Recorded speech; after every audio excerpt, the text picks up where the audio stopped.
In today's video, we're gonna show you how easily you can create dynamic forms in Storyblok with custom styling and input validation. Let's say I would like to create a simple form with first name, last name, email and phone. We've created a dynamic form component in Storyblok which we will insert to the page.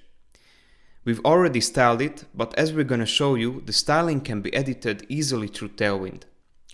The field form endpoint is the URL where the form will send the data.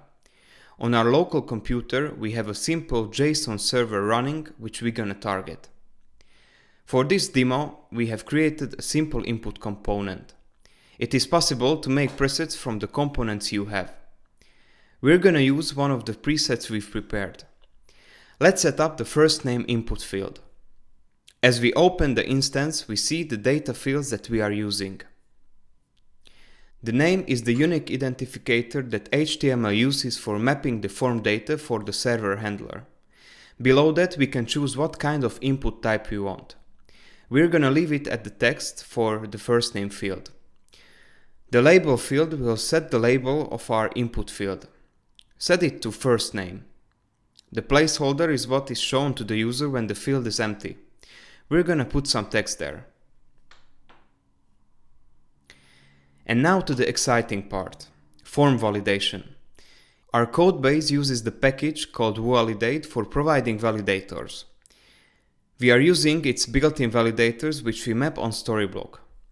In the validate documentation, you can find a whole list of validators. You can find the link in the description. There is a way to build entirely custom validators as well. For this demo, we decided to use these 5 validators. All of them with editable error messages and optional parameters according to their usage. And we can put more of them on the same field.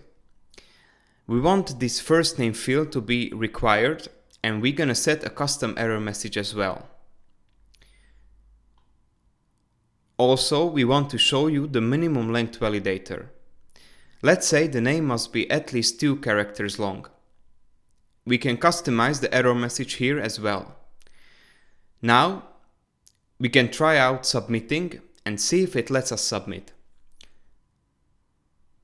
As the field is required, it cannot be empty. Also, if I try to put only 1 character, it works as intended. We will put an asterisk to the field label as a sign of a required field.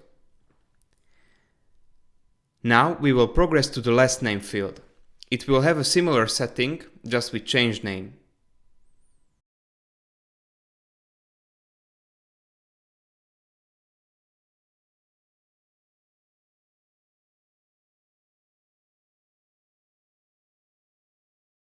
When we have that, let's create the email field. This will have the email type, so mobile device keyboards can be more user-friendly and treat this field as an email. We will set up the label and the placeholder. This field will be required, and we're gonna use the email validator. Let's also set a custom warning message.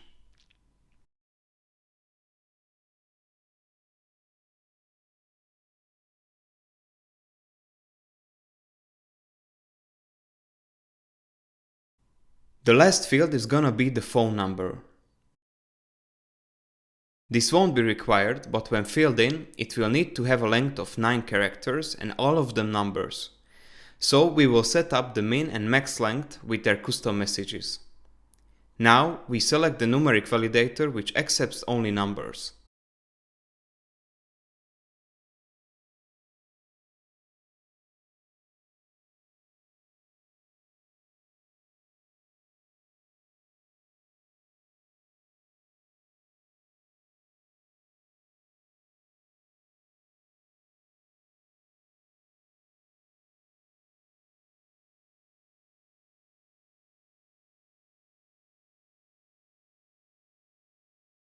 Regarding the look of the form, I would like to have the first and last name fields in the same row on higher resolutions. How can I achieve that? As we mentioned at the start of the video, we're using Tailwind to have fully customizable styling. I can click in the styling tab here and fill in the class names. So up from medium breakpoint, the field will take up only half of the width. We will set the same thing for the other field as well. And now we solve the space between them using paddings.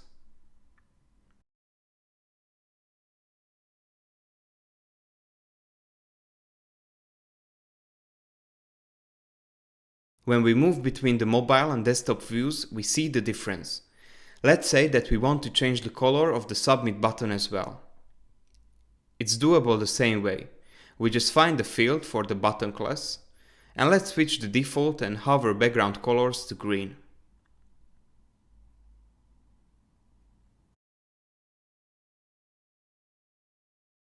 Now, as we finish, let's try out our form validation and submission.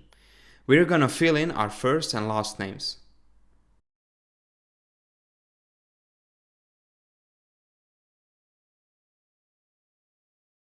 We need to input a valid email. And let's say we want to put in our mobile number as well. We just need to make sure it's 9 characters long. That's it. Now, as we click on the submit button, we are redirected to our backend, which received the correct form data. As you saw, it's that easy to create modular forms in Storyblok. If you are interested in the front-end code, we've written a blog about it under the Storyblok articles. We've put a link into the description. Hopefully you've learned something new today. Make sure to subscribe to our channel, we're gonna upload more front-end videos. See you next time.